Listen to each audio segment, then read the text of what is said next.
ജനങ്ങൾക്ക് അംഗീകാരമുള്ള സ്ഥാനാർത്ഥികളെ കൊണ്ടുവെക്കുക. ഇങ്ങനെയൊക്കെ കോമാളി വേഷം കെട്ടി നടക്കുന്ന നടന്മാരെയൊക്കെ പിടിച്ച് ഒരു ദിവസം കൊണ്ടേ വെച്ചിട്ട് അയ്യോ ഞങ്ങൾക്ക് വോട്ട് കിട്ടുന്നില്ല, ഞങ്ങളുടെ വോട്ട് LDF ഭിന്നിപ്പിക്കാൻ പോണെന്ന് പറഞ്ഞു നടന്നിട്ട് വല്ല കാര്യമുണ്ട്?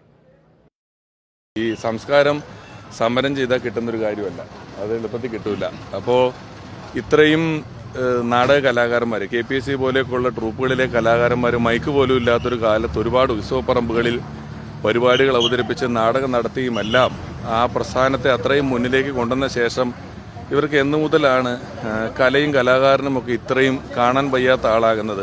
എല്ലാ പാർട്ടിയിലും സിനിമാ താരങ്ങളും മത്സരിച്ചിട്ടുണ്ട്, വന്നിട്ടുണ്ട്.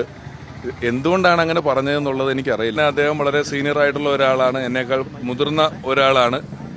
അദ്ദേഹത്തിനോട് അങ്ങനെ ഒപ്പത്തിനൊപ്പം നിന്ന് അദ്ദേഹം പറഞ്ഞ പോലെ തന്നെ അല്ലെങ്കിൽ അനാവശ്യമായ പരാമർശങ്ങൾ നടത്താൻ ഞാൻ ഉദ്ദേശിക്കുന്നില്ല. അതുകൊണ്ട് തന്നെ അദ്ദേഹത്തിന് എൻ്റെ കയ്യിൽ നിന്ന് നേരിട്ടൊരു മറുപടി കൊടുക്കുന്നില്ല. ബഹുമാനം, സ്നേഹം മാത്രം.